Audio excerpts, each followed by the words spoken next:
94 y que el proceso penal de reforma del Perú ya se venía, digamos, insistiendo desde hace muchos años. Recordemos que nuestro Código de Procedimientos Penales, aún vigente, un código vetusto, un código escritural, un código muy ritual, un código que fue para aquella época, pues, ¿no? Del siglo XX, estamos en el siglo XXI, hace más de 70 años, sigue vigente este código, y todavía en Lima, donde la delincuencia ha superado, digamos, ese código de procedimientos penales, que ya no resiste, ya, ¿no? Y ha tenido que, pues, sufrir una serie de modificaciones, de parches. Hoy en día, con los últimos paquetes en la delegación de facultades al Poder Ejecutivo, ya ingresó el decreto legislativo 1106,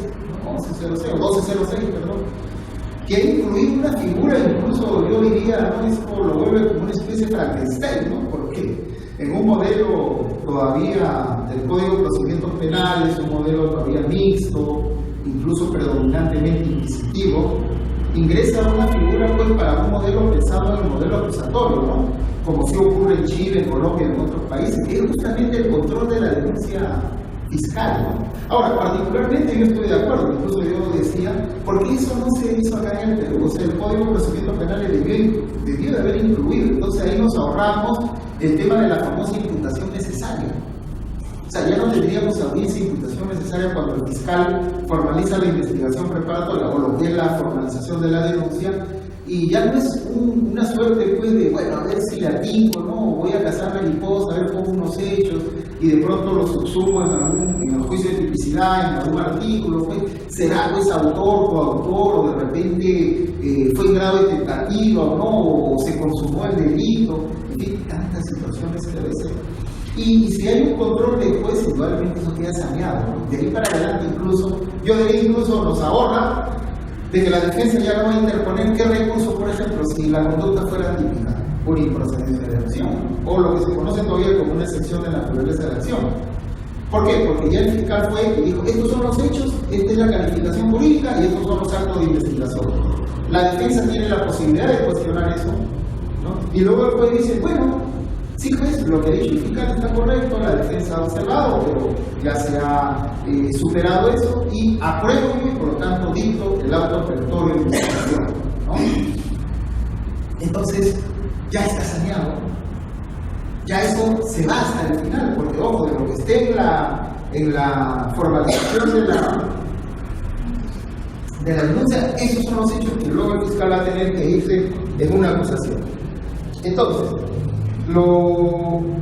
de este código se han dicho muchas cosas, ¿no?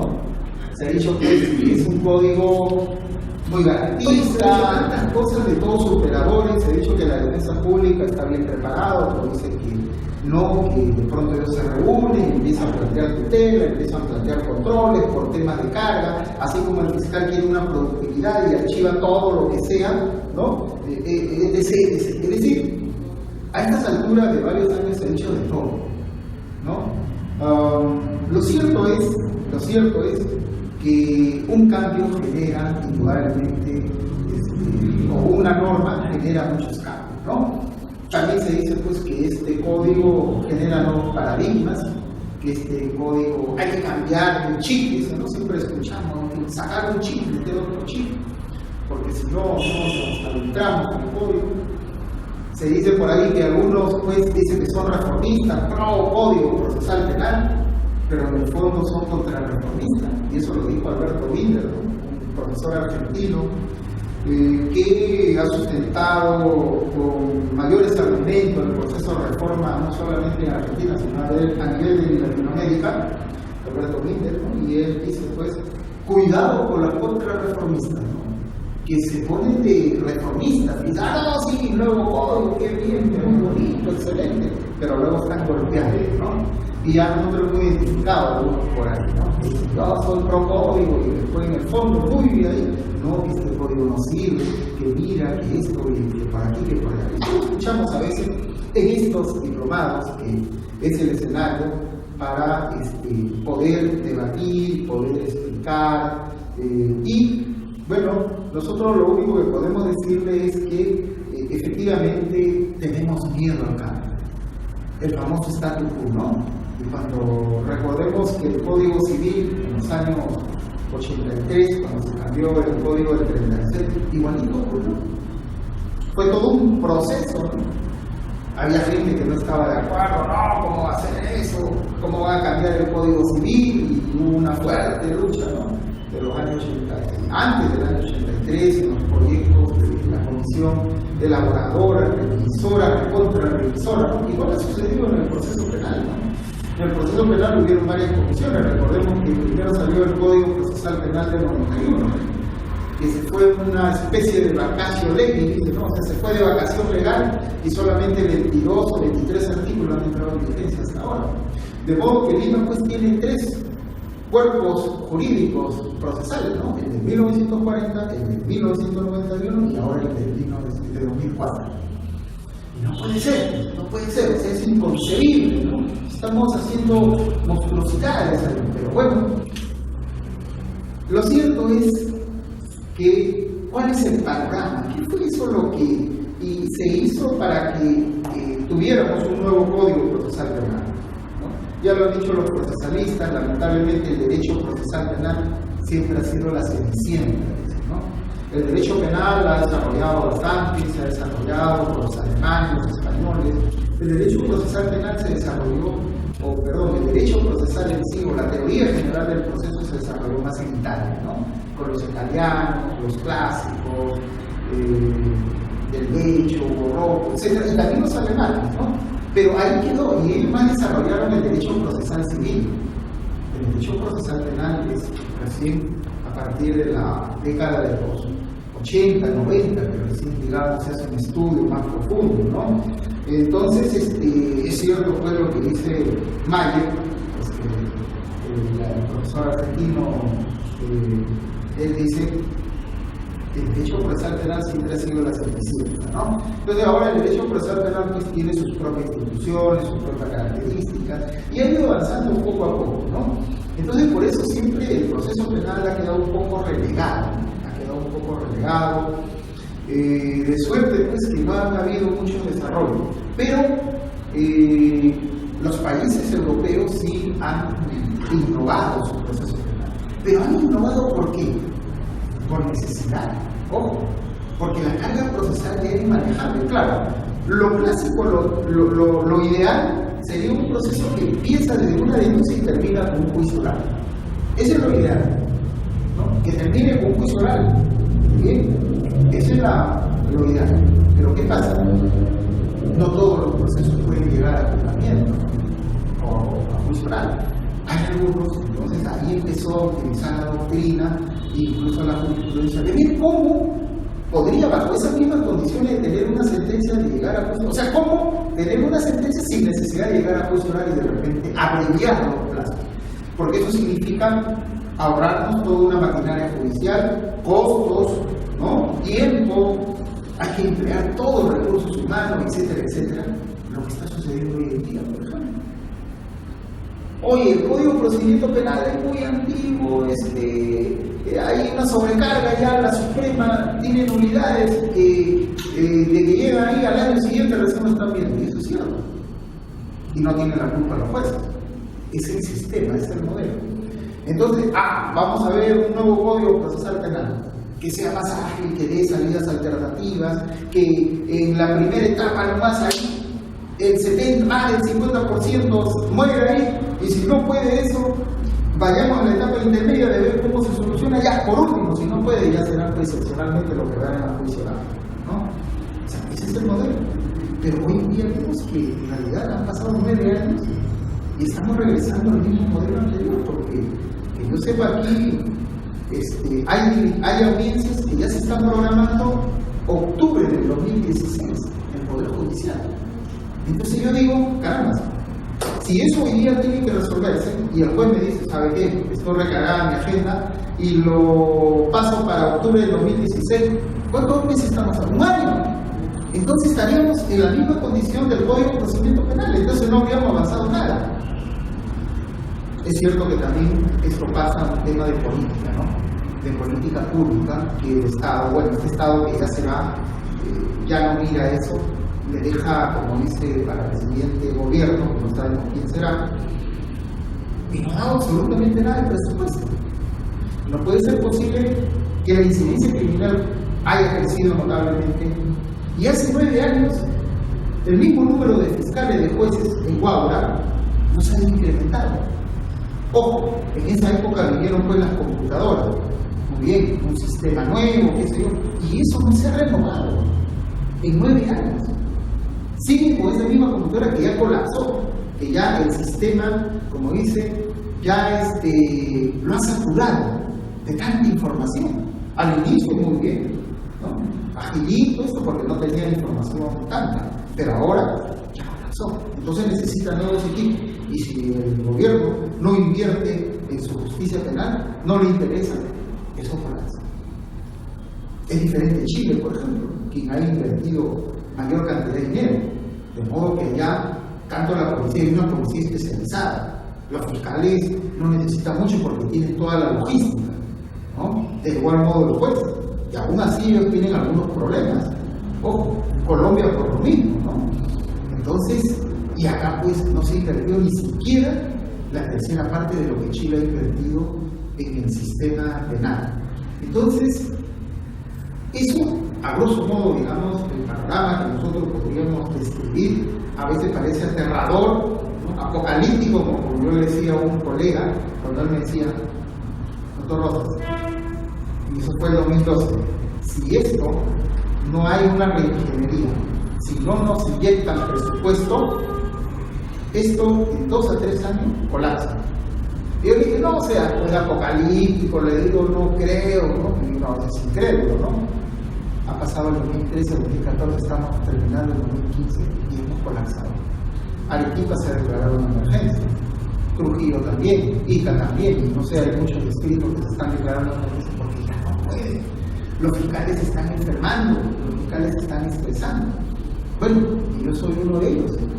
Yo he estado más de 17 años en el Ministerio Público y en el 2013, justamente por razones de salud, tuve que renunciar. Porque ya no te das más abasto. Ya no es posible que tú humanamente te quedes más de la hora de trabajo, vengas sábado y domingo, y tu familia, uno tiene hijos pequeños.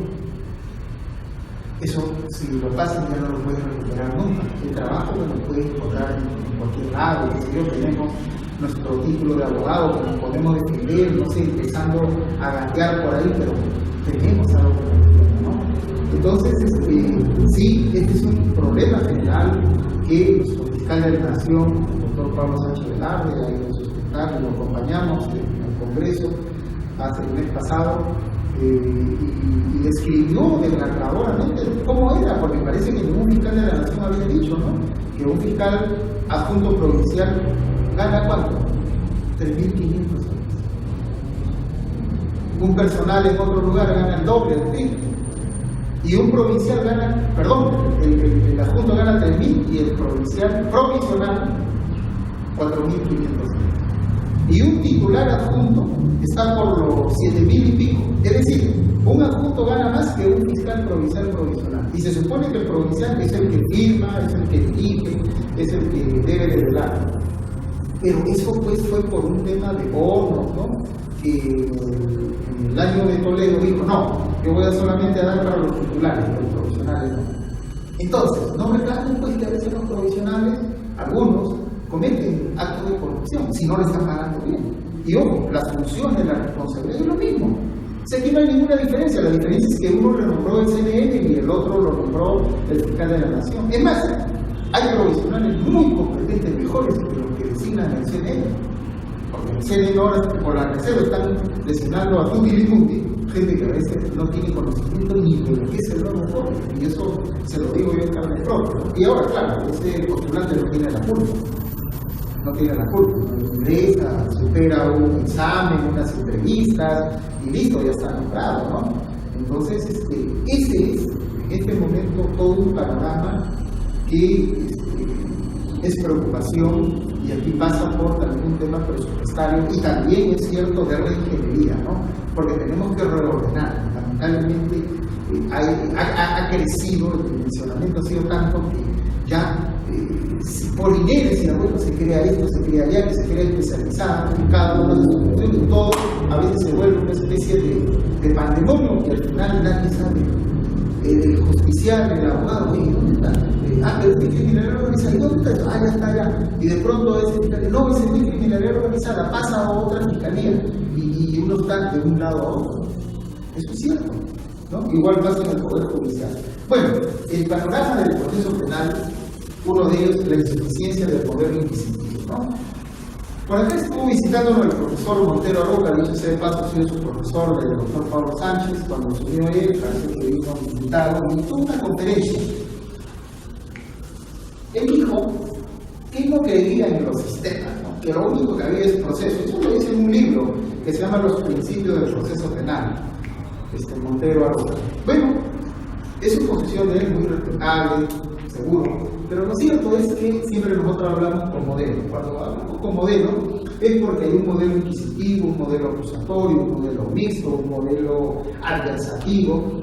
Es cierto que en puridad no hay un modelo esencialmente puro, ¿no? Siempre hay un modelo, incluso este modelo acusatorio tiene algo de inquisitivo. Por ejemplo, en la etapa intermedia de este Código Procesal Penal de 2004, dice, cuando el fiscal se va con un sobreseimiento y el juez le hace un control y el agraviado dice, no señor, no estoy de acuerdo con que el sobreseimiento prospere porque el señor fiscal no realizó esta otra diligencia. Y si el juez dice, sí, efectivamente, yo también advertí eso, el juez ordena una investigación suplementaria por 30 días, 40 días, no sé, dependiendo, y le dice qué es lo que va a hacer el fiscal. Si el principio acusatorio dice, cada uno tiene un rol, es el Ministerio Público el que decidirá si investiga o no investiga, si archiva, si pide una acusación, si pide un sobreseimiento, si retira la acusación, etc. ¿Por qué acá el juez le dice, tienes que investigar? Si la investigación preparatoria se entiende que quien dirige, quien decide, es el Ministerio Público, ¿no? Entonces, es un resquicio de un sistema inquisitivo, ¿no? Donde el juez es el juez instructor, el juez investigador, ¿no? Que eso ya con el código se supone que se había superado, pero que sin embargo, por una cuestión excepcional, está ahí. Entonces, vamos a encontrar que hay modelos donde hay algunos requisitos. Ejemplo, el adversativo, ¿no? El sistema adversativo, los únicos modelos del sistema adversativo son los del sistema anglosajón, es decir, en Estados Unidos y en Inglaterra. Ellos sí tienen un sistema adversativo, donde supuestamente, el juez es una suerte de árbitro y no tiene por qué meterse ni siquiera con la teoría del caso del Ministerio Público ni de la defensa. Pero como dice la profesora Teresa Armenta Deu, una profesora española que tiene un libro Lecciones de Derecho Penal, editorial Marcial Font, 2010, y se llama Los Sistemas Procesales Penales. Teresa Armenta dice, no hay un sistema público. Ni el sistema adversativo en Estados Unidos es esencialmente adversativo. Tan es así que el juez de Estados Unidos hace prueba de oficio. Algo que acá nosotros cuando ¿por qué hace prueba de oficio? ¿Por qué no hacer prueba de oficio? Pierde la imparcialidad, qué sé yo. Sin embargo, en Estados Unidos, aun cuando su sistema es adversativo y el nuestro no, el juez hace prueba de oficio. A veces vemos, a veces las peliculitas por ahí, lo que el juez dice, y que se actúe esa prueba, ahí está haciendo prueba de oficio. Están interrogando incluso. Y acá cuando ocurre eso, nos rajamos la vista y dicen, no, ¿por qué el juez va a hacer prueba de oficio? Que no debería hacer, etcétera, etcétera. Otra razón es que justifican el modelo acusatorio y la línea rectora que yo quiero tratar rápidamente. Entonces, aquí la deficiencia, por ejemplo, un modelo mixto predominantemente inquisitivo y mínimamente acusatorio. ¿Por qué inquisitivo? Pues porque es la cultura del expediente, el juez se encierra en 4 paredes y resuelve de acuerdo a lo que está en el expediente. No escucha ni siquiera las partes, no escucha ni siquiera lo que dijo el testigo, lo que dijo el perito. Él agarra y saca sus propias conclusiones. ¿Cómo se dice? Su sana crítica, o perdón, su criterio de conciencia, ¿no? Pero él no escuchó nada. Ese es el proceso sumario. El proceso sumario se hacen pruebas, tiene el expediente acá, viene el fiscal acusa sobre sí y el juez con lo que tiene agarra y dice, bueno, vamos a estudiar el expediente instructiva, preventiva, testimonial, inspección judicial, pericia, etc. Y lo que dice, bueno, esto está para condenar. ¿Y cómo llega a esa conclusión? De todo lo que leyó. Escuchó al testigo, escuchó al perito a explicar a ver algo, escuchó a la defensa, escuchó al agraviado, nada. Entonces ahí se rompe todos los principios: oralidad, publicidad, contradicción, concentración, en fin, todos los principios que son parte de este modelo acusatorio. Un proceso penal ordinario, un proceso tipo, que ya sabemos, por excepción, un proceso sumario, y que como siempre en el Perú, la excepción termina siendo la regla general, ¿no? ¿Qué ha ocurrido? Que poquito a poco el decreto legislativo 124 le ha ido incrementando de delitos, a tal punto que el proceso sumario nada más puede usted ver un homicidio, creo, el homicidio, ¿cómo se llama? El asesinato, un tema de violación sexual grave, terrorismo, tráfico de drogas, es decir, de la gran morfología o taxonomía de la parte especial del Código Penal, del 100%, casi el 90% lo ve en proceso penal sumario y solo un 10% en ordinario, cuando la regla era lo contrario, ¿no? Que esto solamente iba a ser para casos excepcionales. Inconstitucional, porque así lo dijo el doctor Morales Parragués, un juez superior de Lima Norte, ha estado como supremo, creo que ya renunció o se jubiló, no sé, y él declaró inconstitucional el proceso sumario y todos estamos de acuerdo. Se elevó a la sala constitucional, pero como todo, pues no. ¿Qué pasaba si declaraba inconstitucional el proceso sumario? ¿Cuántos procesos en Lima iban a caerse? Y muchos de ellos probablemente con nuevo cárcel. Entonces ahí operó más un tema político que un tema jurídico. En el fondo, sí, pues viola todos los principios del proceso penal sumario. Todos. Nueva criminalidad, claro. Lo que se pensó en los años 40 del Código de Procedimientos Penales no es lo mismo a esta época que estamos viviendo, donde en esa época, pues, si había crimen organizado, era 1 o 2 casos de drogas. Hoy en día sabemos que eso está en todos los delitos: trata de personas, extorsión, lavado de activos, en fin, una serie de delitos. Investigación fiscal preprocesal. Claro, yo me acuerdo que cuando estaba de fiscal provincial con el Código de Procedimientos Penales, llegaba la denuncia, revisaba todas las indagaciones tomadas, declaración del denunciante, del denunciado, del testigo. Luego de eso formalizaba mi denuncia y el juez declaraba el auto operatorio de instrucción y nuevamente ordenaba la misma diligencia, ¿no? Tómese la instructiva del denunciado, tómese la declaración, ¿cómo es del agraviado? Instructiva, preventiva, ¿no?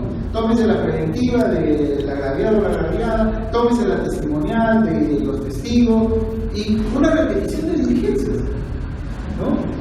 Ahora con esta modificación de este decreto legislativo dice solamente se van a repetir aquellos por 2 razones. Uno, porque hay que subsanar algo, probablemente no estuvo el abogado y ahora habría que ampliar para que esté el abogado y de pronto se ratifique en esa declaración, o hay alguna nueva información, ¿no? Es decir, declaró uno, pero en ese lapso vino otro y dijo, ya, pero ofreció otros hechos que es necesario que ese que ya declaró lo responda, pero ya lo podemos hacer si se declaró el auto operatorio de institución. Entonces, hay una investigación preprocesal con el Código de Procedimientos Penales, pues que se repite. Entonces, esto con el nuevo código ya se obviaba, no se repiten las diligencias. Máximo, si quien lleva la investigación es el fiscal.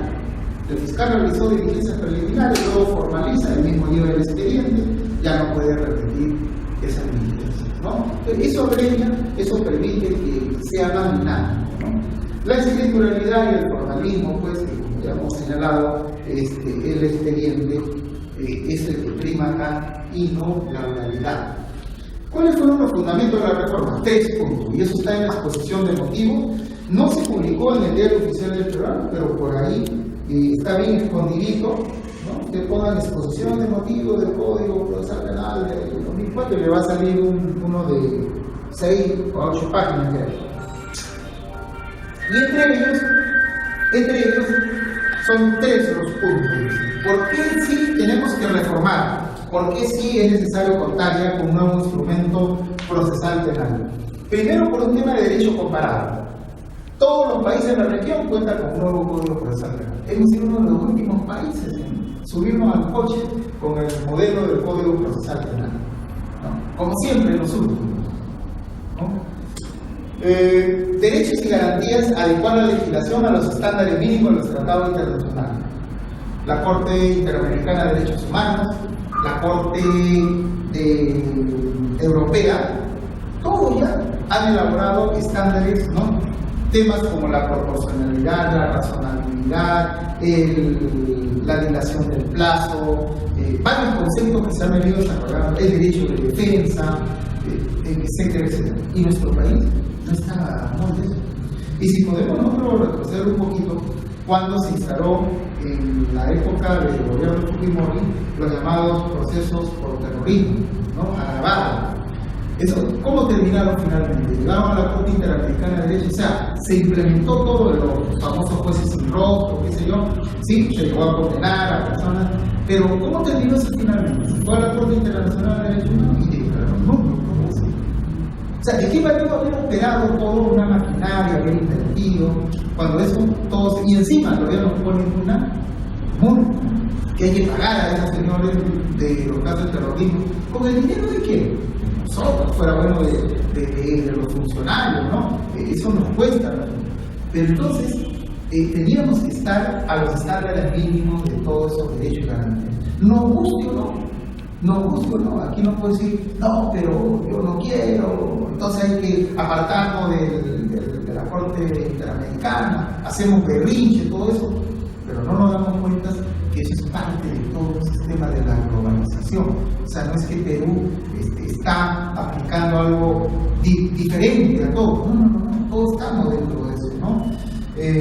Y eso tiene que ver pues, con los derechos humanos, que cada vez va avanzando, que cada vez va elaborando nuevos derechos, la primera, segunda, tercera, cuarta generación, y tenemos que estar a todos con eso, ¿no? Porque justamente de lo que se trata el sistema de derecho penal es de ir avanzando, no de ir retrocediendo, ¿no? Entonces ahora cuando yo veo todo un paquete que estamos retrocediendo porque estamos abreviando procesos ya así ya apretadísimos, que no nos permite ejercitar el derecho de defensa, porque se están agudizando las penas, en la creencia de que aumentando las penas vamos a resolver el problema de la credibilidad y de seguridad ciudadana, ¿no? Cuando creemos que recortando algunos beneficios penitenciarios o procesales penales, esto va a solucionar. Es decir, cuando empezamos a endurecer, no hay una suerte de una verdadera política criminal. Esa es la verdad. No hay una política criminal, no sabe cuál es el norte, cuál es el sur, a dónde va, cuáles son los objetivos. Entonces, utilizamos ahí lo más fácil, ¿no? Ya esto lo aumentamos, ya que son 8, ya que sean 15 años, ¿no? Y con eso por ahí vemos un efecto, ¿no? La famosa teoría de la pena, en la medida que esto sea más grave, ¿no? Va a haber una suerte de ya empezar por eso. Y eso sabemos que no es así. Jamás eso ha funcionado. ¿Cuántas penas se han aumentado y sigue habiendo igual? El feminicidio ya se incorporó el sicariato y sigue habiendo, ¿no? Aquí es otro tema, yo no digo que no, eso sigue, pero eso tiene que ir de la mano con temas de prevención, con otros enfoques de, no sé, de educación, de capacitación, de reforzar la familia, porque de ahí nace todo, ¿no? De ese control informal de que nos hablan los penalistas, ¿no? Hay un control formal y un control informal, y parece mentira. Lo primero, si no funciona el control informal, nos vamos al control formal. Pero ya yo cuando veo que no funciona el control informal, es decir, la familia, la educación, el barrio, la universidad, todo eso, y encima la familia es una familia disfuncional, una familia con problemas, el papá le pega a la mamá fuma, ejerce la prostitución. ¿Cómo van a crecer esas criaturas? Si no veamos nomás los casos de los sicarios estos menores, ¿no? El caso de Gringacho, por ejemplo. ¿Cuál es su ambiente? ¿Cómo nació? ¿Cuál es su ambiente familiar, social? ¿No? Y así podemos ver muchos otros que lamentablemente pues, han crecido no en una familia, digamos, unida, en una familia donde se dan valores, qué sé yo. Ese es el control informal de lo que nos hablan los penalistas, y para mí eso es lo más importante, ¿no? Y nos da vergüenza a veces cuando sale por todo derecho una madre para su madre, el hijo nunca es malo, nunca es feo, y dice, no, mi hijo es inocente, ¿no? Sale toda la familia defendiendo, sabiendo que todas las pruebas a veces apuntan a eso, ¿no? Entonces, esto, o sea, el juez lleva su propio expediente, el fiscal lleva su propio expediente. La prueba, lo novedoso es que regula la prueba anticipada, la preconstituida, la indiciaria y la ilegal. La anticipada es, pues, adelantar el juicio oral, ¿no? Si hay un testigo que está con una enfermedad terminal, de aquí a 2 meses no va a llegar. Entonces, ¿qué hacemos? Justificamos eso, el fiscal lo requiere al juez, y el juez realiza solo un debate oral, un interrogatorio sobre ese testigo. Eso se guarda en un expediente y eso se ofrece para el juicio oral. En el juicio oral lo único que se hace es lecturar. Ahí está cuál es la diferencia. ¿Quién lo hace? Debería ser el juez de juzgamiento, ¿no? ¿Quién lo hace? El juez de la investigación preparatoria. ¿Y el juez de la investigación preparatoria puede ser el juicio oral? No, es el juez de juzgamiento. Yo creo que ahí, si hay una prueba anticipada, debería hacerlo el juez de juzgamiento. ¿Por qué? Porque él está en mediación. Él ni sabe lo que pasó, que se interrogó todo esto. Ahí hay un problemita ahí que creo que debería mejorarse, ¿no? La prueba preconstituida son lo que realiza la policía, los actos urgente inmediato, un acta de incautación, de registro, y una incautación que son pruebas preconstituidas, no se repite. No es necesario que esté el abogado o el diputado, no es necesario ni siquiera que esté el fiscal, es una función estrictamente policial. Artículos 67 y 68 del Código Procesal Penal. La indiciaria sí se ha regulado, no es nuevo también, porque en el caso de la chica esta, ¿cómo se llama? El Tribunal Constitucional que se pronunció de la chica que mató a la mamá, ¿cómo se llama ella? No, Llamoja.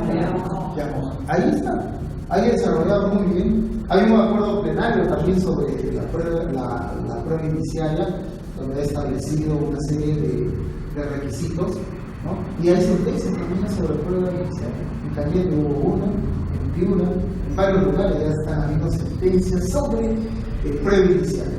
La prueba indiciaria no es un órgano de prueba, es una metodología de prueba, como dice Manuel Miranda Estrada, ¿no? Es una metodología de prueba. ¿Por qué? Porque se somete a la lógica, a la inferencia. Cada indicio usted tiene que ir atándolo, encauzándolo, uniéndolo, y no tiene que tener contraindicios. Si eso se cumple, prueba indiciaria y muy bien condenado. Ha habido muy buena sentencia en ese sentido, ¿no?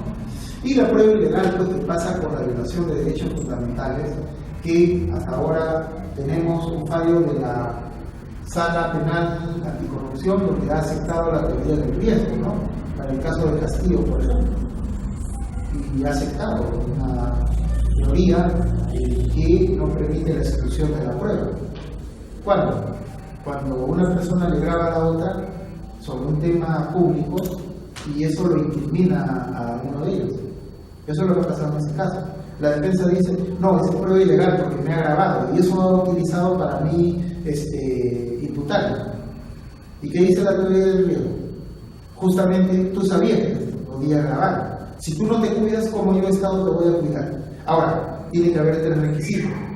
Que tú sabías que te podía grabar uno que está hablando sobre el tema de naturaleza pública. Si fuera privada no hay ningún problema, ahí sí eso es delito. Pero acá es naturaleza pública, o sea, sobre un tema de peculado, no sé qué fue ahí. ¿No? Si se cumple eso, dice, yo lo acepto como prueba, no lo voy a declarar inválido.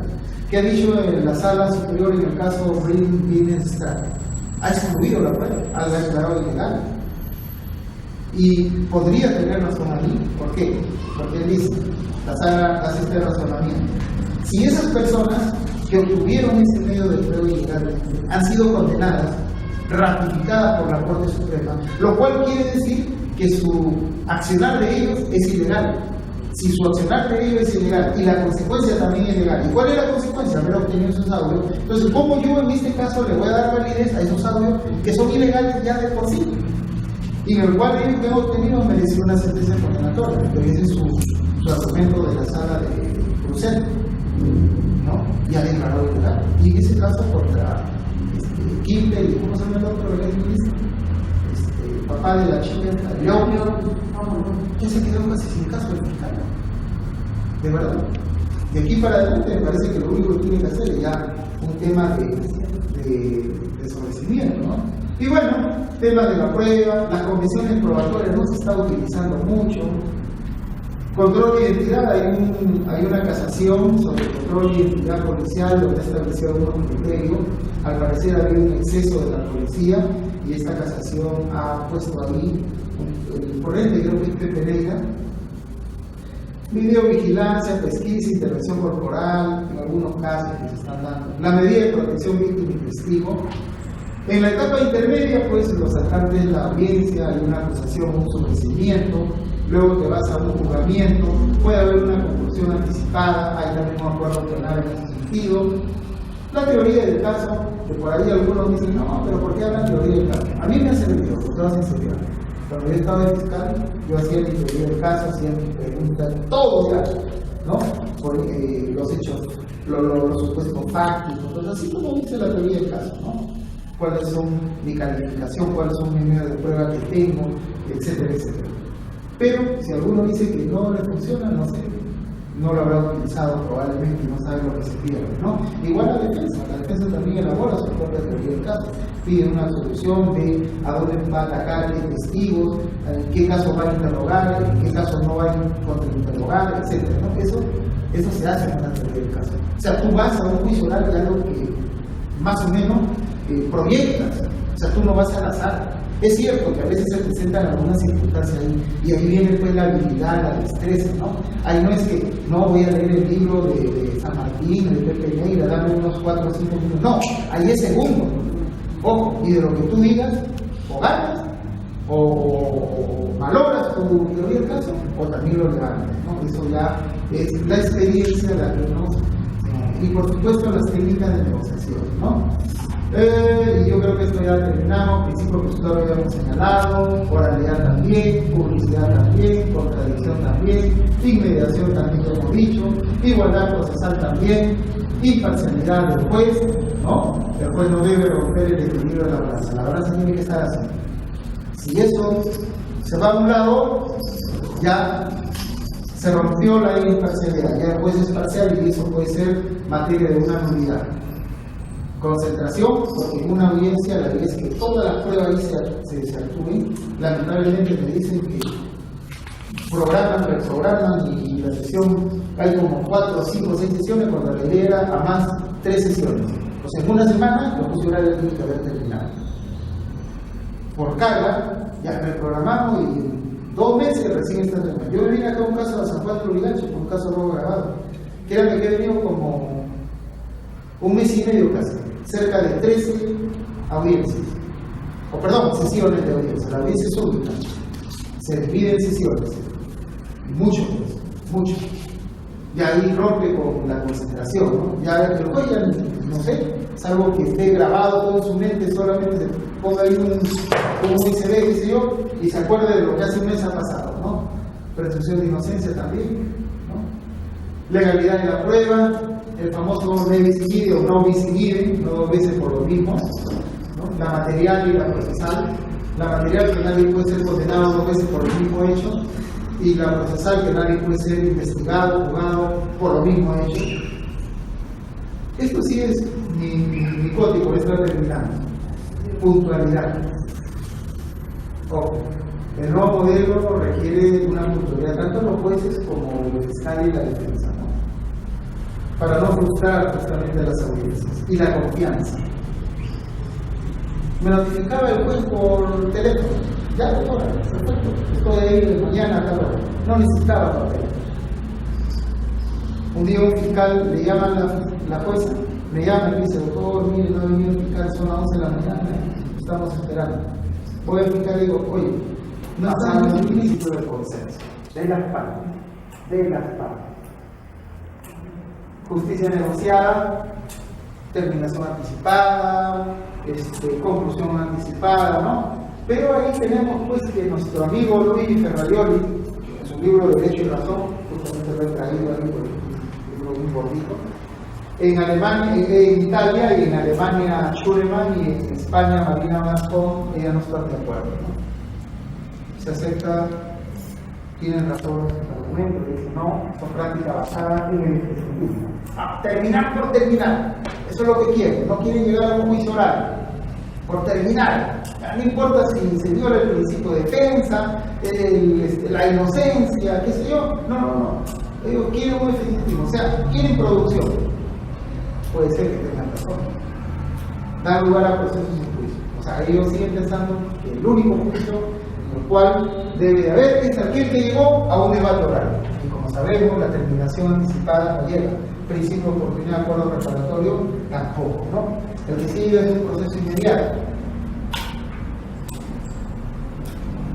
Se basa en el reconocimiento del imputado. O sea, basta que el imputado diga, señor fiscal, me rindo, quiero acogerme un principio de oportunidad, una terminación anticipada. Pero ojo, no es que tampoco el fiscal dice, entonces vamos a hacerlo. No, el fiscal tiene que verificar si hay elementos de prueba. Si no hay, así venga el imputado y yo digo, no señor, yo voy a pedir un sobreseimiento o yo voy a archivar el caso, porque para mí acá no hay nada. O sea, tampoco se trata de eso, ¿no? Y por lo cual no es cierto lo que dicen ahí. Se pone en peligro la presunción de inocencia y duda. Bueno, la presunción de inocencia en la medida pues de que no haya actividad probatoria. Y si sí hay, está bien, pues. ¿No? Que es cierto que no va a haber debate, actuación probatoria, pregunta a la terminación anticipada, eso también es cierto. Porque la misma naturaleza de ese proceso especial así lo exige. Y el juez, en todo caso, también es un control. Si el fiscal va con eso, que no haya prueba igual o vamos a llegar a una terminación anticipada, para eso también está el juez. El juez es el control. El juez es tan responsable como el fiscal si aprueba sabiendo que no hay medio de prueba. O la pena que ha negociado es exagerada o también es mínima, ¿no? No se garantiza trato igualitario de autores penales de similar culpabilidad. En eso sí puede ser que tenga razón. En algunos casos, terminación anticipada se puede hacer, dice, parcial, ¿no? Y a veces resulta que cuando nos vamos a juicio oral por los otros, terminan absorbiendo. Y entonces ese que se acogió a la terminación anticipada dice, uy, caramba. Entonces, si a mí me condenaron y el otro no aceptó, mañana entonces ya no acepto. Ahí puede generar un desequilibrio, ¿no? Ventajas sería para nosotros de esta salida alternativa, mecanismo de simplificación procesal, celeridad y economía procesal. Hay que verlo por ahí. Aceptación de culpabilidad voluntaria. Nadie le exige al imputado, nadie le pone un arma de fuego para que acepte.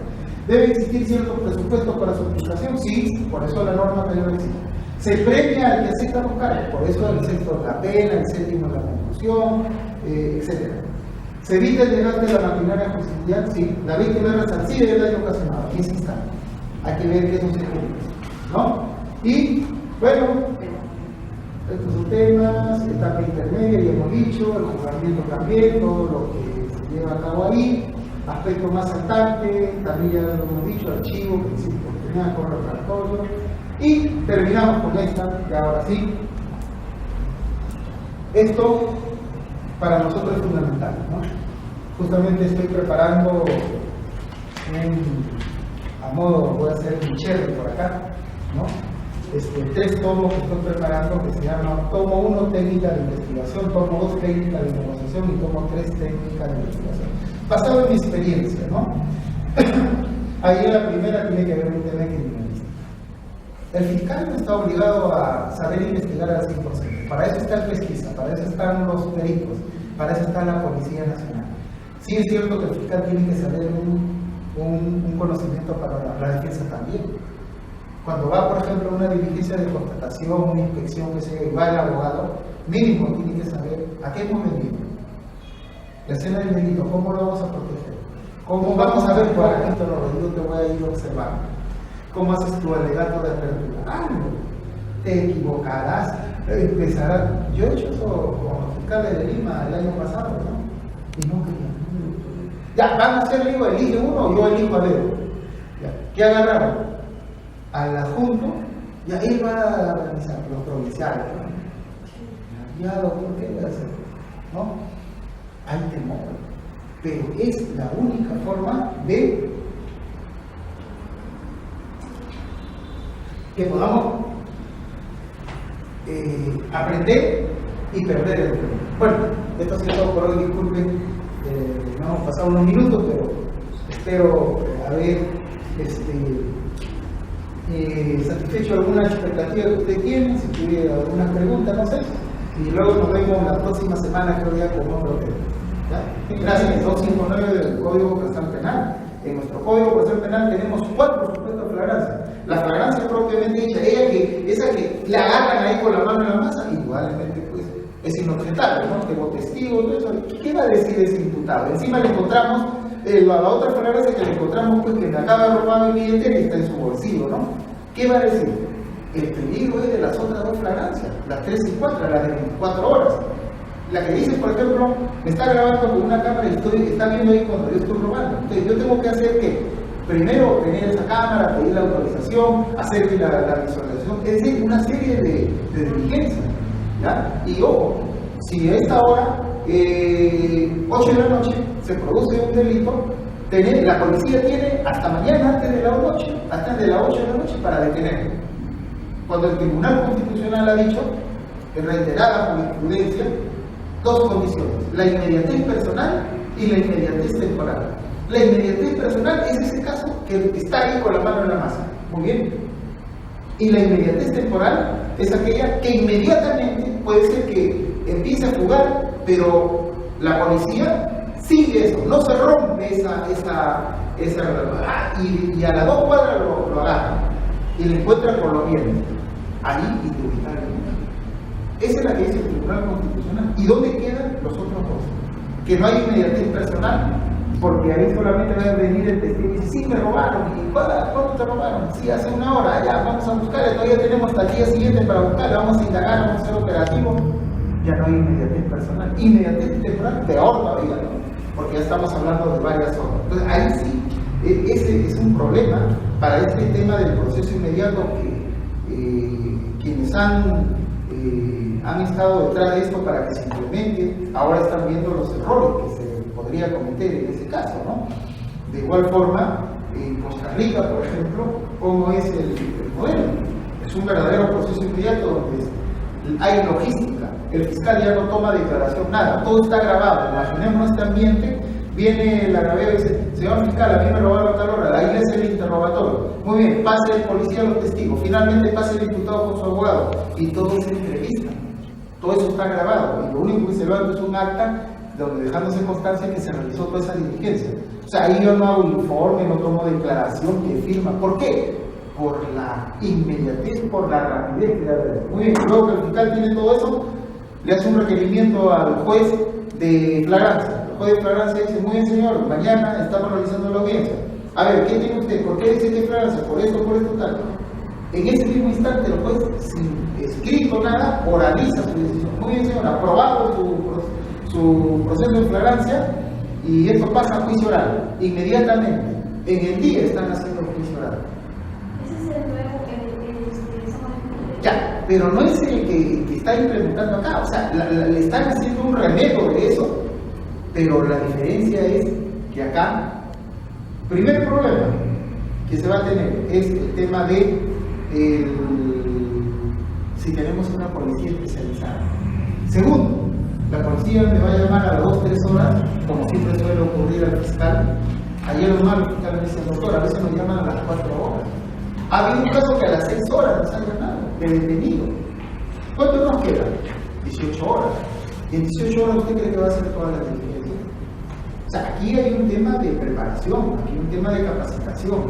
La policía al final le va a tirar la pelota al fiscal. Ahí está tu detenido, ya pide proceso de flagrancia, no sé, o inmediato, ¿no? Ya tú verás cómo lo hace. Entonces aquí va a haber bastante inconveniente. Lo que dice este decreto legislativo del proceso inmediato, detenido una persona en flagrancia, el fiscal verificará si reúne, y luego de eso, si tiene elementos de convicción, o perdón, dice, inmediatamente, si ya tiene todo, debe, dice, ni siquiera dice puede, por eso cambió esa palabrita, ¿no? Debe, eso es lo que está diciendo, oye, pero ¿cómo debe? O sea, me está obligando. O sea, aquí está interfiriendo a una decisión discrecional que tiene el fiscal, el artículo 62. El artículo 62 del Código Procesal Penal dice, el fiscal tiene libertad de criterio en todo el proceso penal. Entonces, ¿cómo queda eso? Porque te están obligando. Ya, imaginémonos un caso, mire, de conducción en estado de ebriedad. Tengo el mensaje etílico, muy bien, ya tengo todo y puedo incoar un proceso inmediato. Entonces le diré, señor juez, voy a incoar un proceso inmediato porque acá tengo un caso de conducción en estado de ebriedad. Dice la ley que ese señor que está detenido, tengo que llevarlo al juez. Y luego el juez tiene 48 horas para realizar la audiencia de ver si procede o no el proceso inmediato. La pregunta es, ese detenido que está en estado de ebriedad y que no va a merecer prisión preventiva, porque ¿cuánto es la pena?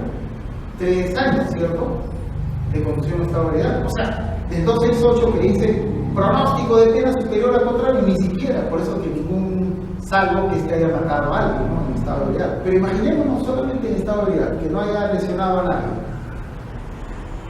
¿Por qué lo van a llevar al proceso? ¿Por qué va a seguirse prolongando más de 24 horas? Yo particularmente, si fuera vos, señor, ¿y por qué no está usted acá? Señor, pues, ¿por qué usted lo tiene? No, es que la ley dice así. Sí, pero le van a dar una prisión preventiva porque usted está señalado para mañana recién, o sea, a los 2 o 3 días se va a resolver la situación jurídica de un conductor en estado de ebriedad. Y luego de eso, si no amerita prisión preventiva, le dirán, señor, muy bien, ya usted se puede ir a su casa. Cuando el tema es que solamente yo lo voy a poner a disposición del juez si va a requerir de una prisión preventiva, porque supera los 4 años, no sé, un homicidio, una tendencia legal, ahí sí pues, ¿no? El fiscal además va a pedir prisión preventiva, pero en los casos que no ameritan, ellos dicen que tienen que ponerlo a disposición del juez. Yo no sé si el juez va a aceptar eso, ¿no? Pero así está la ley, y echa la ley, echa la trampa también.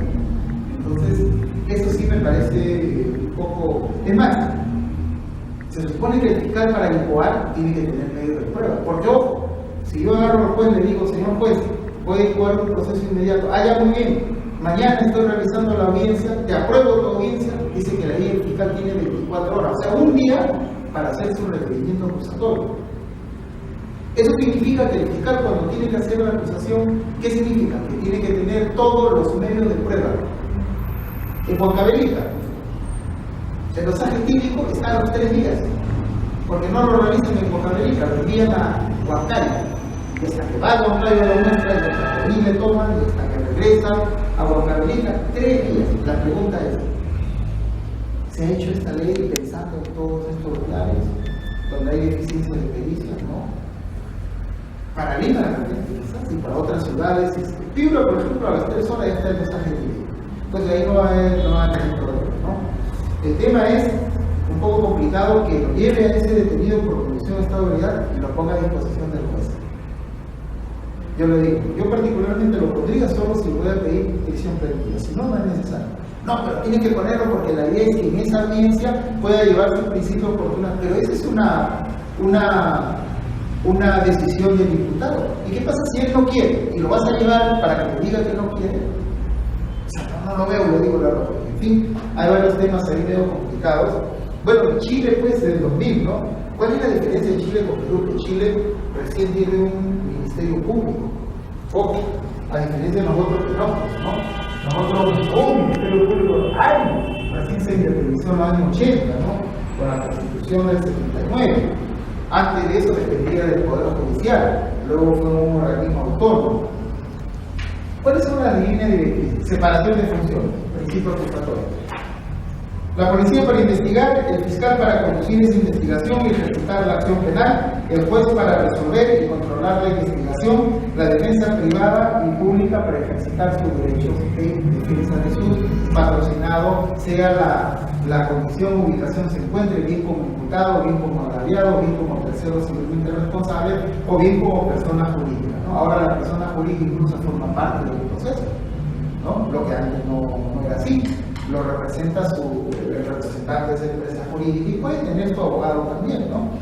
Esto del artículo 27 del actuar por otro, ¿no? Esto del famoso de que era el principio de que era un protesto, ¿no? De que la persona no delinque, la persona jurídica, es decir, ¿no? En algunos países ya han considerado, no sé cómo lo han hecho, pero dice que sus personas jurídicas sí delinquen, ¿no? Y yo particularmente soy un poco escéptico en eso porque justamente la teoría del delito, una de ellas es la tipicidad, ¿no? La conducta. Y la conducta puede ser acción o omisión. Y el único que puede hacerlo es una persona física. Yo no veo que una persona jurídica, es decir, una entidad jurídica, algo que fue creado jurídicamente, o una ficción jurídica pueda tener vida, ¿no? Es cierto, sí es toda una corporación, el imputado, la persona física, el agente, fue bajo el manto de protección de una persona jurídica, los temas de lavado de activos, entre otros, estafa, qué sé yo, muy bien, entonces sancionemos a la persona jurídica o demás de duelo. ¿Cuál es? La multa, la disolución, que está en el artículo 104, 105 del Código Penal, ¿no? Pero pretender por ahí decir, condeno a la persona jurídica, no sé si se llegará a eso, ¿no? Pero en Europa hay teorías en ese aspecto. El rol fundamental del Ministerio Público. Por ahí escuchaba, decía, ¿no? La medida ahora es el Ministerio Público. Y a veces no me leía mucho. Y cuando empezamos a revisar el Código Procesal Penal, efectivamente el Ministerio Público se ha multiplicado, quintuplicado, no sé, desde el primer artículo usted va a encontrar que son más de 400 o 500 actos procesales que puede realizar el fiscal. Mientras que el juez, hay juez de investigación preparatoria que solamente van a resolver las audiencias sobre temas de tutela, de control de plazo, de control de la acusación, audiencias preliminares con prisión preventiva, entre otras. Y el juez de juzgamiento que simplemente va a hacer juicio oral.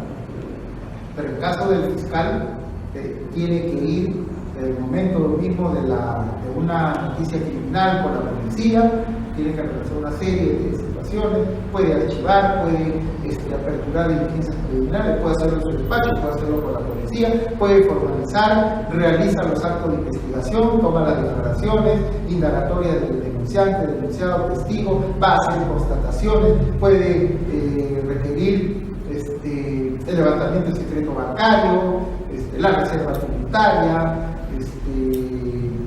puede realizar una reconstrucción, un reconocimiento físico, un reconocimiento de bienes, puede acusar, puede sobreseer, va al juicio oral, elabora su teoría del caso, tiene que sustentar su alegato de apertura, su alegato final, interroga, objeta, puede retirar la acusación, y creo que por ahí me quedo corto porque eso es lo que he dicho, lo que me acuerdo, ¿no? Pero si ustedes revisan, es un sinnúmero de actos procesales. Funciones que han de cumplir la policía, en efecto, eso un poco que ha creado un resentimiento en la policía, que ya no hay el atestado policial, ¿no? Eso se borró. Por ahí dicen, no, que cuando hacían atestado policial era el mejor postor, ¿no? Venían, si quieres que te haga atestado policial te cuesta tanto, si no quieres que te haga atestado policial y simplemente un informe te cuesta tanto. Puede ser, no digo que no. Entonces, y en el tema de la investigación, sin lugar a dudas, el juez investigaba judicialmente. El juez decidía todas las medidas coercitivas reales y personales. Yo recuerdo que como fiscal denunciaba y lo único que decía, y otro sí digo, pido el embargo, ni siquiera yo decía, pido la detención o la comparecencia. El juez de oficio realizaba el auto operatorio, tomaba la declaración de institución y ya está ordenando detención, ahora prisión preventiva, sin haber escuchado a nadie, haber revisado nada más. Al mes, a los 2 meses, ya estaba variando esa detención, ¿no? Y todo era en 4 puertas, no había audiencia, no se escuchaban las partes, lo que alegaban, lo que cuestionaban, etcétera, etcétera. Entonces, eso también creo que ha creado una suerte de que eso se le ha quitado ese espacio al juez, ¿no? Y eso ha recaído en el Ministerio Público y probablemente también por ahí ha creado algunos sesgos, algunos resentimientos también con el Poder Judicial, ¿no? Juez control de garantía, proceso penal común, que ese es el proceso tipo. Si en el Código de Procedimiento Penal el proceso tipo es el ordinario, en el nuevo código es el proceso penal común, ¿no? Ahí ya que haya proceso penal común complejo, no complejo, y ahora procesos de criminalidad organizada, ¿no? Las medidas coercitivas, lo realiza todas las medidas coercitivas, no hay ninguna que no se pronuncie el juez si no es requerido por el Ministerio Público, sea real o personal.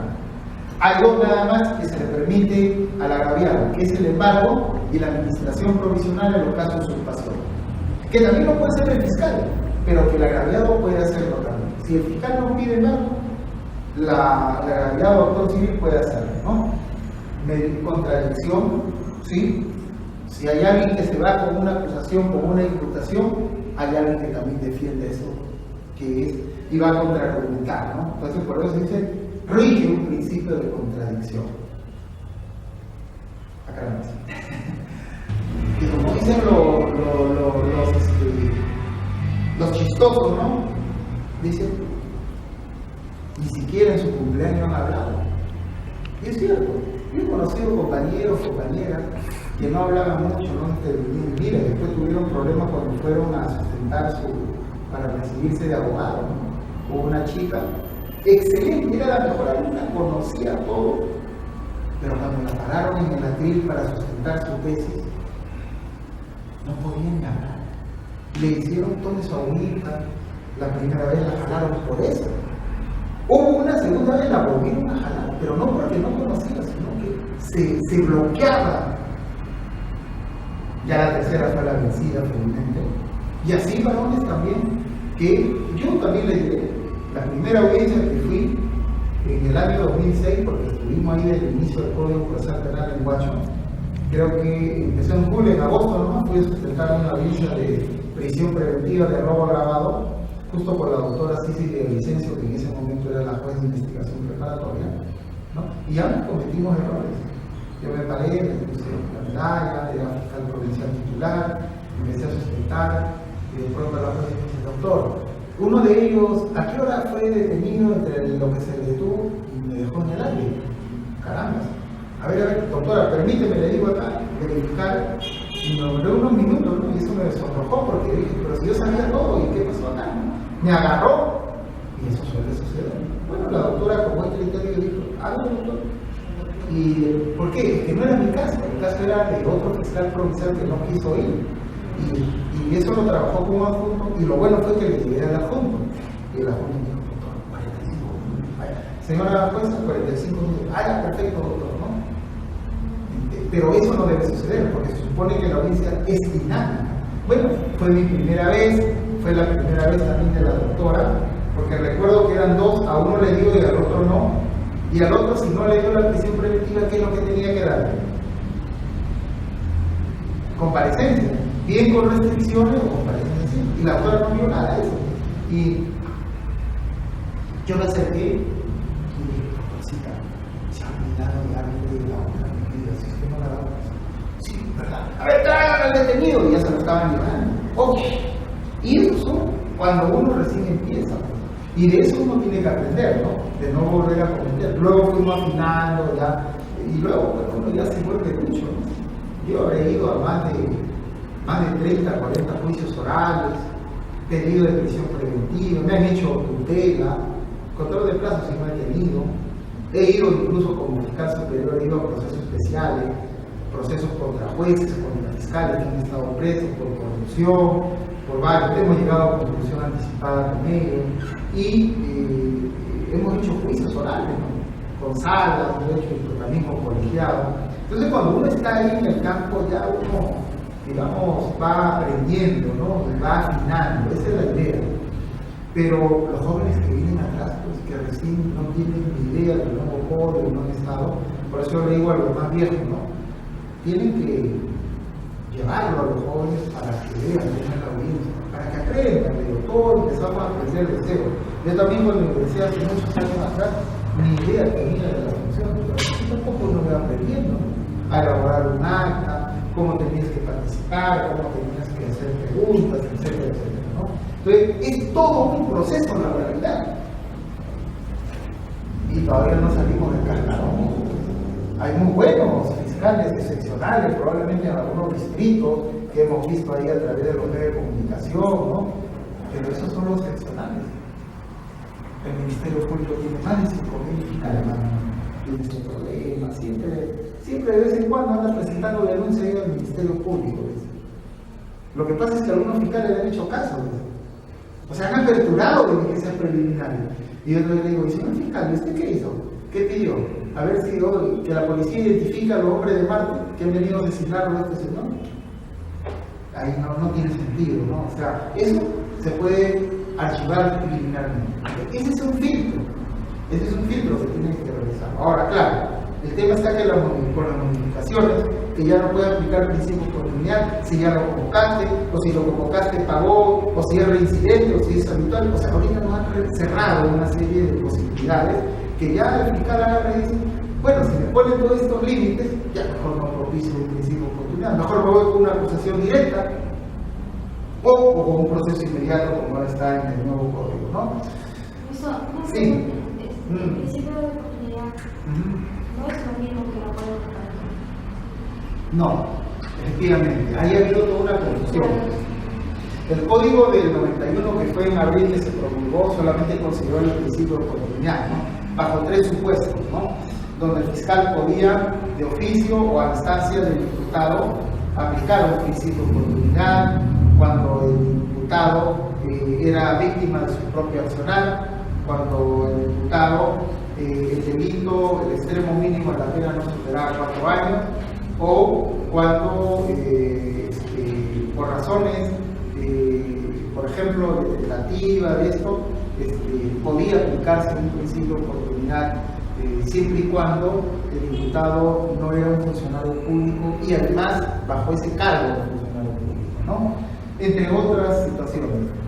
Luego, en el año 2003, diciembre de 2003, se dictó una ley de celeridad procesal y ahí incorporó el famoso acuerdo reparatorio.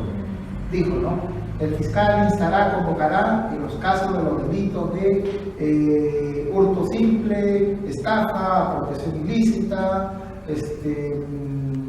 el giro de cheques sin fondo, y todos los delitos culposos.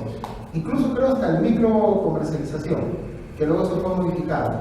Y todos los delitos culposos, siempre y cuando no haya pluralidad de víctimas o el delito concurse con otro delito que sea más grave, ¿no?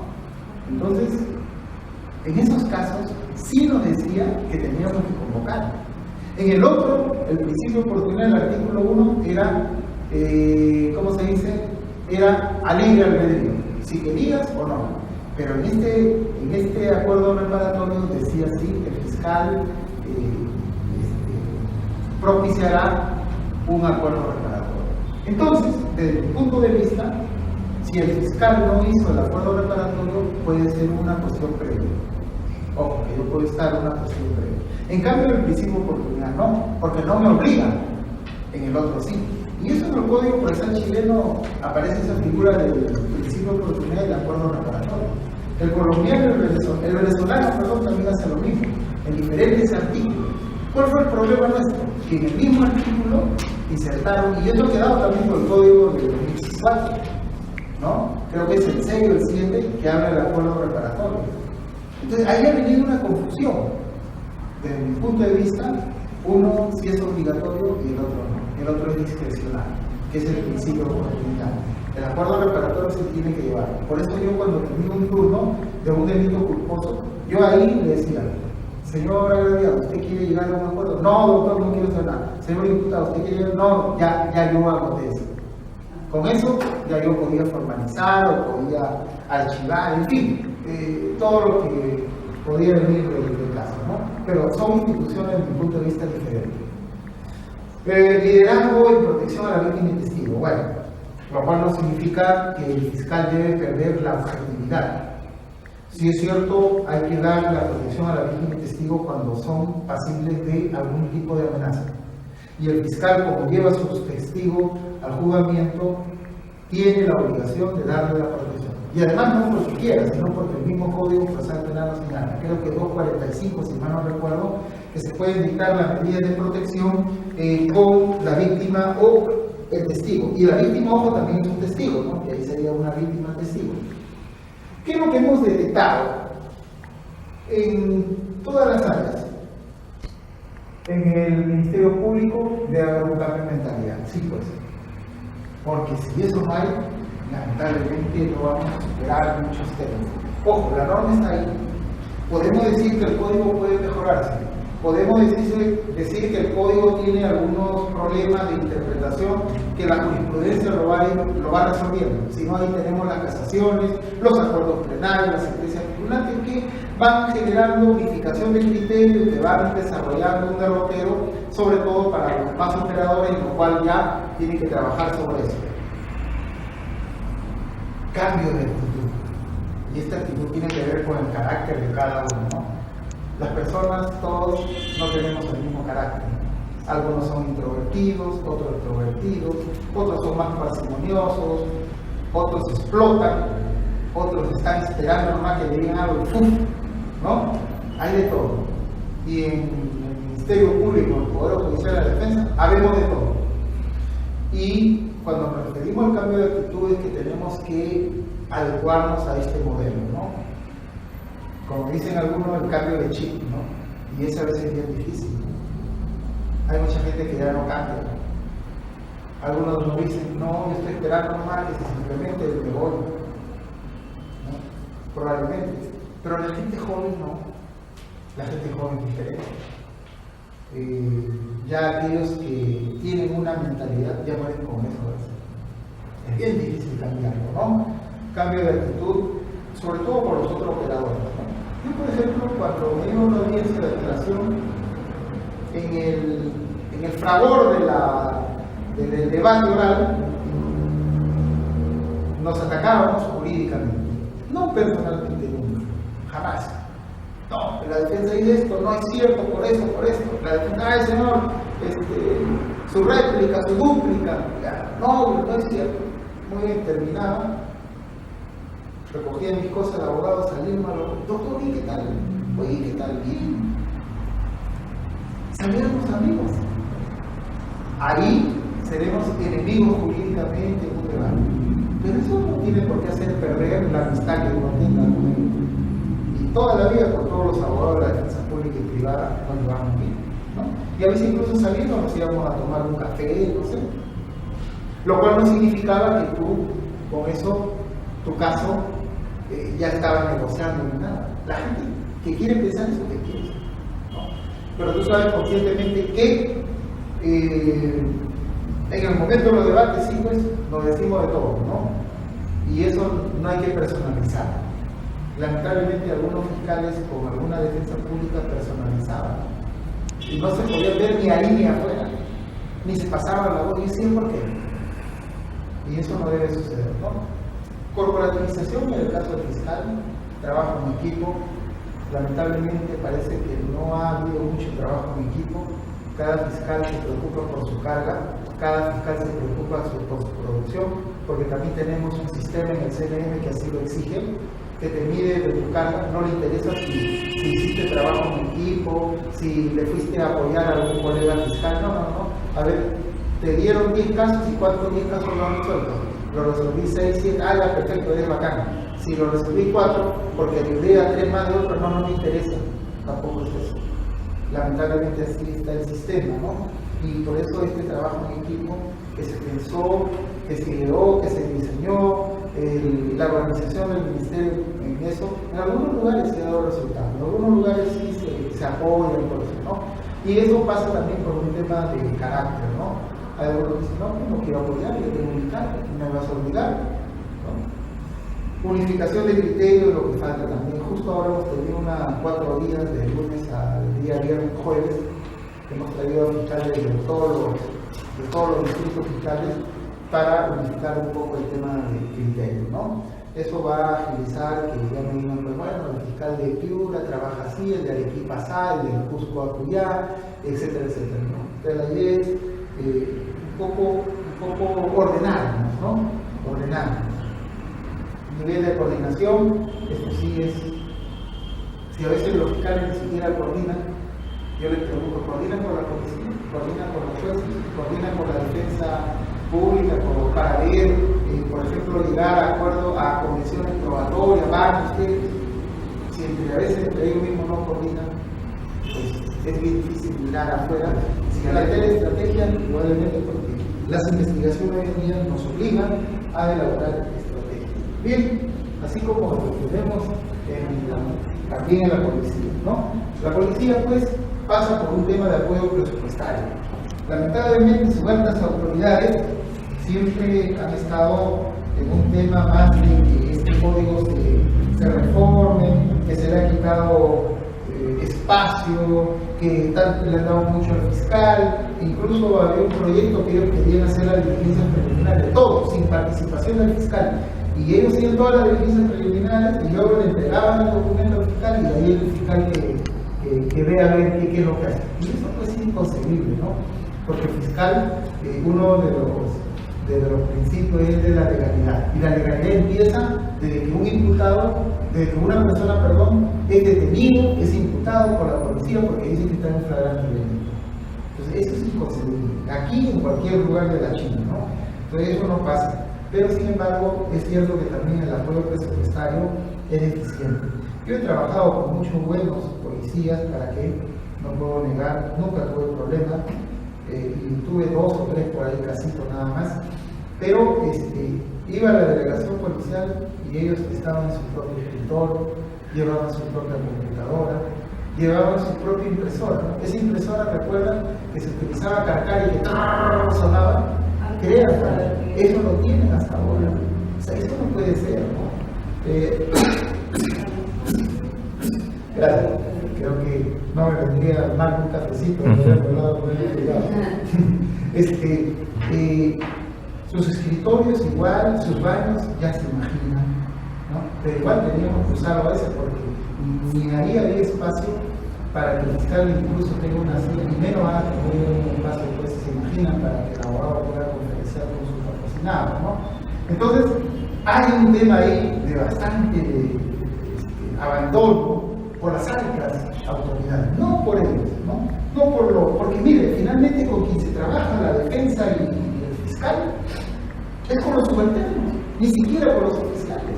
Los oficiales ni siquiera saben de lo que se está hablando, ¿no? Son ellos los operativos, los que van al campo de trabajo.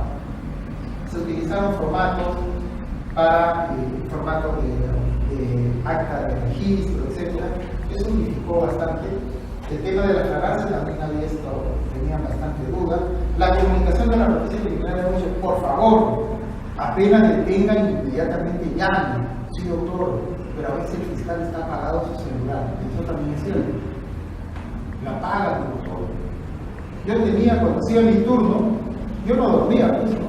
Eso de que duermes es mentira, estás con un ojo abierto, el ojo cerrado, ¿no? Y estás ahí, suelto ahí, y sí, 2, 3 de la mañana, tienes que ir. Yo he ido a las 11 de la noche, me he quedado hasta las 3 de la mañana, levantamiento de cadáver, por arma de fuego, había que hacer varias diligencias. O me llamaban a veces 3 de la mañana, ya no, bueno, 3, 4, 5, pasa rapidito, ya amanece, ya está clarito todo. Igual tiene que seguir el ritmo, ¿no? Entonces, pero la comunicación tiene que ser inmediata. Tardía del detenido, cadena de custodia. Lo que pasa es que la policía, de pronto, el que está haciendo tránsito le ponen ahí a investigar. Está una semana, luego lo cambian, viene otro, tú a veces lo preparas, hemos hecho talleres, pero ¿para qué? Luego que están en otro sitio. Eso es lo que exigimos acá, hemos pedido, a diferencia de Chile y Colombia, que tiene una policía especializada de investigación, como quisiéramos tener acá. Antes, ¿se acuerdan? Era la PIC, ¿no? Ojalá que regresara en algún momento eso, ¿no? Que haya policía de investigación a exclusividad y no pues efectivos que con toda buena fe, jóvenes, qué sé yo, están ahí pero no conocen, no están preparados, ¿no? Pericia, falta pericias, laboratorio acá, en Piura, Tumbes tienen que enviar pericia acá, ¿se demora cuánto? ¿Un mes? Y eso es. ADN viene acá en Lima. ¿Cuánto se demora? 6 meses. Medicina legal, 6 meses. Hubo un detenido por violación sexual. Ha estado 6 meses. Octubre llegó el ADN. Incompatible con la muestra que se había sacado de la niña de 12 años, que ella juraba y rejuraba que era su vecino, uno más de 50 años. Y no era él. Era otra persona. Esa pericia hubiera llegado al mes, ese señor no estaría preso ahí. Y esas son las realidades que desgraciadamente nuestro código está muy bien, tiene sus legales, todo esto, ¿no? Pero la realidad es otra. Hay que dar el presupuesto. ¿Cuánto hemos pedido para que criminalística tenga en todos los lugares el laboratorio? O medicina legal también se incremente. No hay presupuesto, ¿qué podemos hacer? Hay camaradas que no están operativos. Falta personal. O sea, has construido un elefante ahí y no hay personal. Por último, tienes el personal y no tienes los insumos.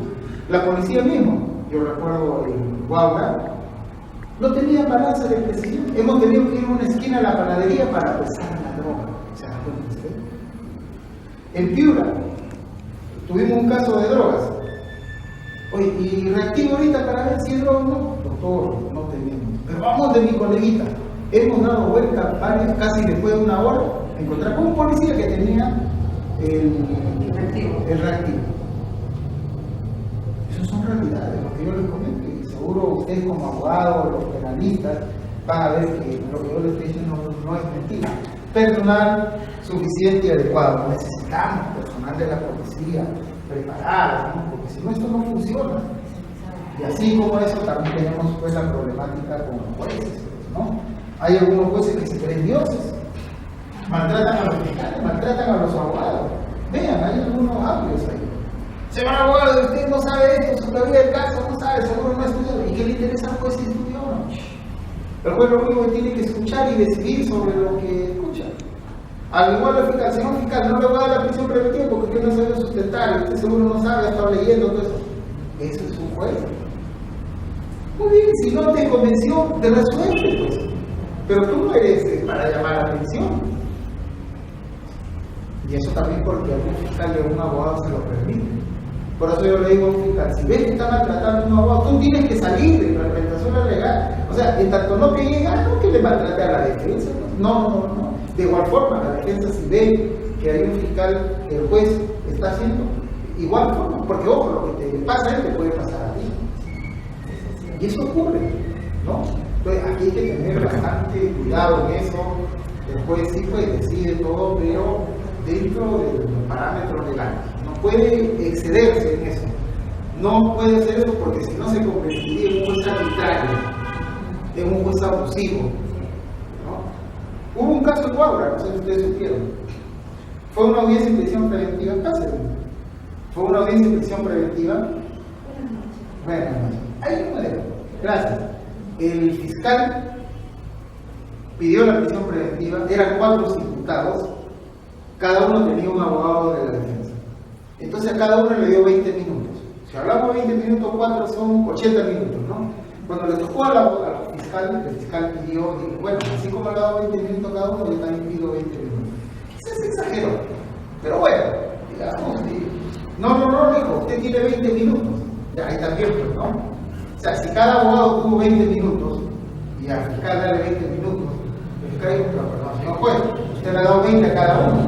Sí, pero usted al final va a ver todo, pero perdón, yo tengo que refutar por cada imputado. Cada abogado ha expuesto por su patrocinado. Entonces yo eso tengo que refutar por cada abogado o por cada imputado, ¿no? No, señores, que le doy 20 minutos y empieza usted. Bueno, entonces yo no empiezo, tanto usted no me conceda igualdad, como dice, igual razón, igual derecho. Y aquí tiene que haber igualdad.